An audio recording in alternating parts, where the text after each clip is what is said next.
જમ્મુ કાશ્મીરના પહેલગામની અંદર એક એવી ઘટના બની, માનવ ભક્ષીઓ 2 આતંકવાદીઓ 3 આતંકવાદીઓ દ્વારા 26 જેટલા નિર્દોષ લોકો જે પોતાના જીવનની સુખ શાંતિ માણવા માટે ધરતીની જન્નત ગણાતી એવા જમ્મુ કાશ્મીરના એક ગાર્ડનની અંદર પોતાને સુખ શાંતિ અને એની મજા માણી રહ્યા હતા।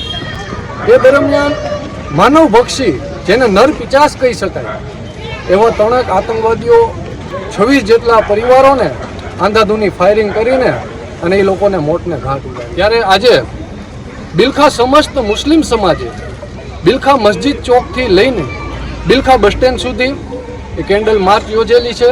તેમજ અત્યારે બિલખા બસ સ્ટેન્ડે બધા મુસ્લિમ સમાજના યુવાનો, વડીલો, આગેવાનો સહિત મીણબત્તી હળગાવીને 2 મિનિટનું મૌન પાડીને જે 26 જે નિર્દોષ લોકોનો ભોગ લેવાયો છે આ લોકોને શ્રદ્ધાંજલિ પાઠવવામાં આવી હતી અને આવા લોકોને કઠોળમાં કઠોળને સખ્તમાં સખ્ત સજા મળે એવી ભારત સરકાર સામે બિલખા સમસ્ત મુસ્લિમ સમાજ એક માંગ કરી છે। અસ્તુ।